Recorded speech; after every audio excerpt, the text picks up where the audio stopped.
Salve galera, este é o segundo vídeo de uma sequência falando aí sobre o protocolo IP nas comunicações de rede. Neste vídeo vamos falar dos protocolos IPv4, do protocolo IPv6, vamos falar das características aí de cada um. Como já falamos no vídeo anterior, a ideia do protocolo IP é o encaminhamento de mensagens. O protocolo IP realiza o encaminhamento das mensagens, tá? Sendo um serviço não orientado à conexão, e essas mensagens podem ser enviadas na modalidade de unicast, broadcast ou multicast. O protocolo IP identifica seus participantes utilizando o endereço de 32 bits e utiliza também o conceito de máscara para poder identificar as sub-redes. O IPv4 também implementa a fragmentação de datagramas. Vocês estão vendo aí na figura como está estruturado o pacote, né, o formato do datagrama do IPv4. Para entender melhor esses campos aí, eu recomendo que vocês deem uma olhada na especificação do protocolo nos livros. Nós não vamos aqui entrar muito a fundo para olhar para cada campo desses. De forma resumida, temos o campo version para poder identificar qual é a versão do protocolo que está sendo utilizada. Temos um campo aí IHL para dizer qual é o tamanho total do meu cabeçalho. Detalhe, o cabeçalho do IPv4 ele tem um campo lá no final chamado options, que teoricamente permite que o meu cabeçalho possa ter valores variados. Com o passar do tempo, esse campo options ele acabou sendo depreciado, ele não é utilizado, tanto é que no IPv6 essa opção options, esse campo options, melhor dizendo, ele foi removido. Sendo assim, o tamanho mínimo para um cabeçalho IP é de 20 bytes. Só que na prática, quase sempre, esse protocolo, esse datagrama sempre vai ter um cabeçalho de 20 bytes, porque o campo options ele não é muito utilizado. Esse campo de serviços diferenciados também ele não é muito utilizado, seria para oferecer qualidade de serviço, só que isso nunca chegou a ser implantado de fato. Tem campos para identificar o tamanho do pacote, campos para as funcionalidades de fragmentação, para identificar o número daquele fragmento, para saber de qual pacote ele pertence.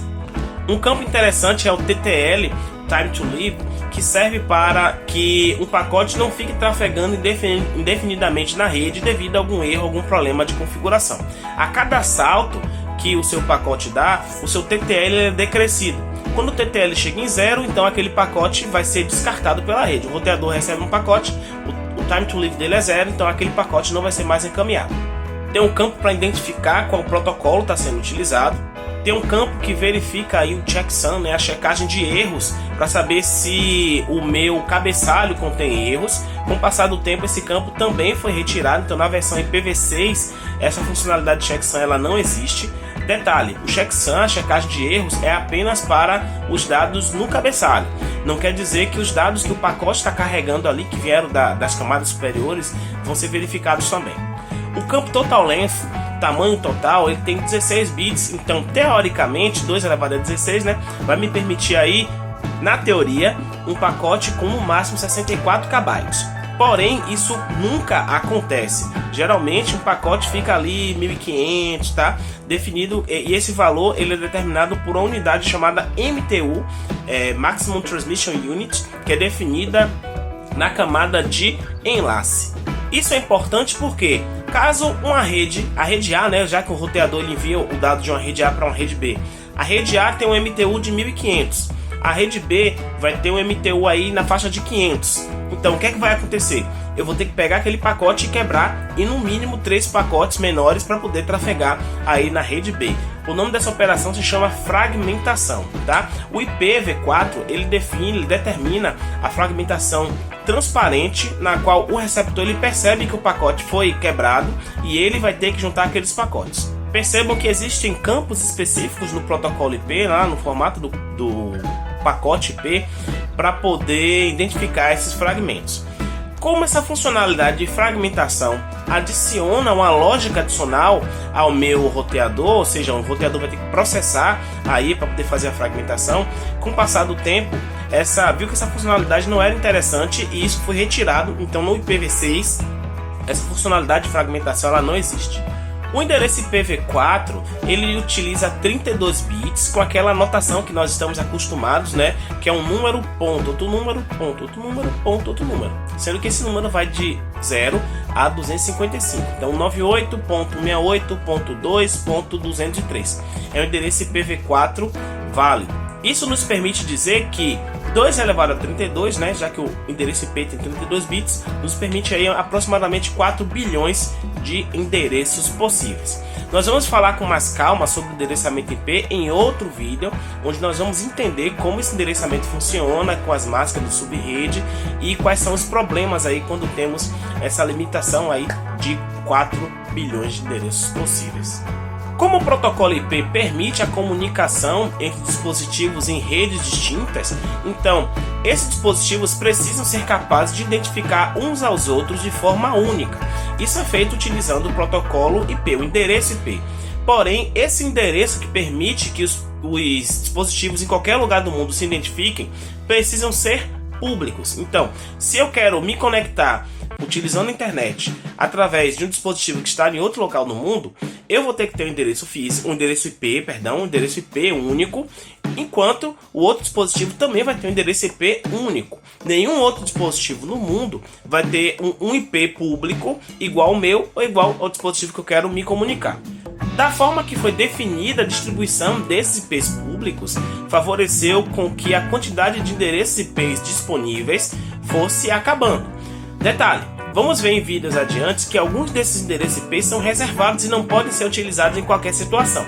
Por isso que falamos, a faixa de IPs públicos está acabando, e essa foi uma das motivações, não a total motivação, que fez com que a implantação do IP na versão 6 fosse começada, tá? Fosse pensada para poder resolver, inclusive, este problema da escassez dos endereços. O IPv6 ele define um endereço de 128 bits, então 2 elevado a 128 é um número inimaginável que teoricamente vai resolver essa situação aí da quantidade de endereços IPs públicos disponíveis. Já que estamos falando dele, o IPv6 ele é uma nova versão do protocolo IP, não é uma emenda, né? É como se ele fosse totalmente reconstruído. Claro, ele mantém as bases do protocolo IP, porém com algumas melhorias, a mudança na forma de apresentar o endereço, a remoção de funcionalidades e de campos lá do meu pacote, né, que não eram utilizados, e aí surgiu aí o IPv6. Sendo assim, o IPv6 ele surgiu com algumas motivações. Primeiro, resolver a questão dos endereços, oferecer uma faixa maior de endereços. Segundo, permitir a comunicação de dispositivos de nova geração. Para quem estuda aí, conhece a internet das coisas, por exemplo, que depende do IPv6 para poder dar um endereço IP a praticamente qualquer objeto aí na sua casa. E também a reduzir, melhor ainda. E a terceira motivação é reduzir ainda mais o processamento nos roteadores para que faça um tráfego mais rápido. É até engraçado entender que a forma que foi utilizada para resolver alguns problemas do protocolo IP foi simplesmente a criação de equipamentos muito mais rápidos, muito mais potentes. Então, se você constrói uma lógica simples para esses equipamentos, você vai utilizar aí o máximo do desempenho deles. O que é que foi adicionado? Primeiro, endereço 128 bits ao invés de utilizar o 32, comparando aqui com o IPv4.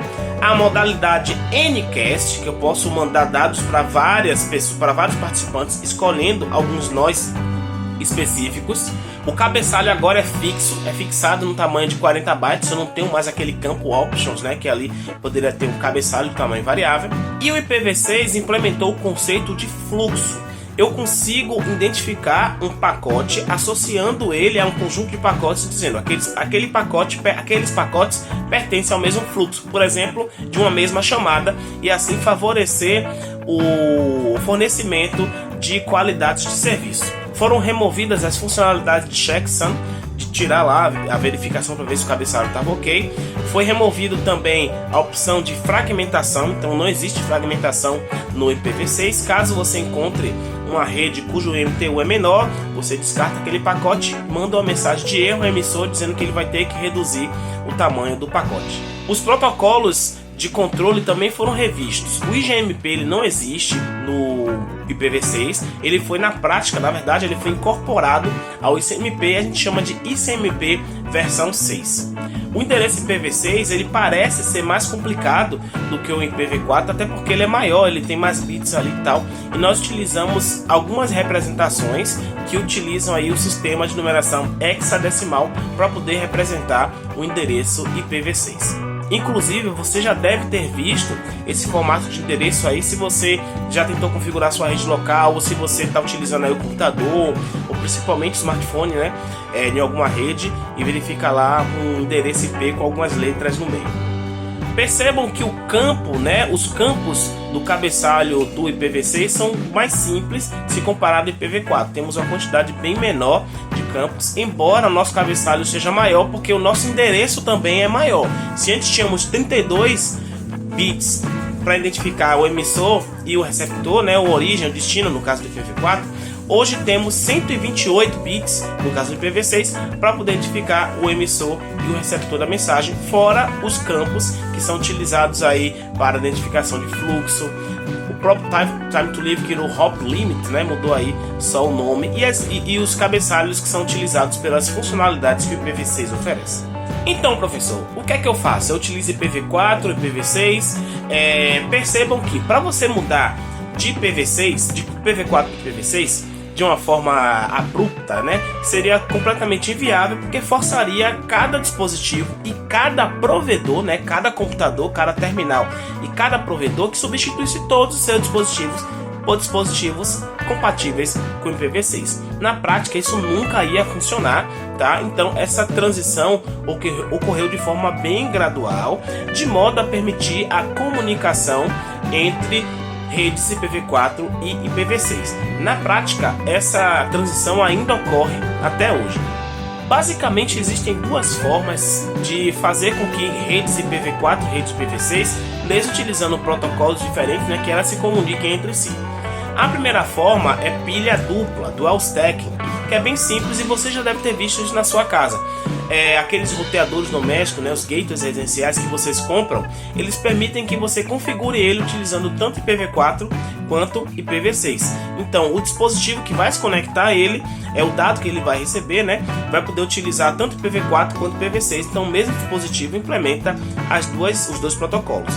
A outra forma é fazer o tunelamento, tunneling, onde você coloca o tráfego IPv6 dentro de um pacote IPv4. Vou colocar um pacote IPv6 dentro de um pacote IPv4 e vou fazer com que esse dado trafegue aí pelos meus roteadores. Então é isso. Nesse vídeo eu queria mostrar para vocês o IPv4 e IPv6, as semelhanças e as diferenças entre eles. Fiquem ligados nos próximos vídeos. Estudem. Valeu!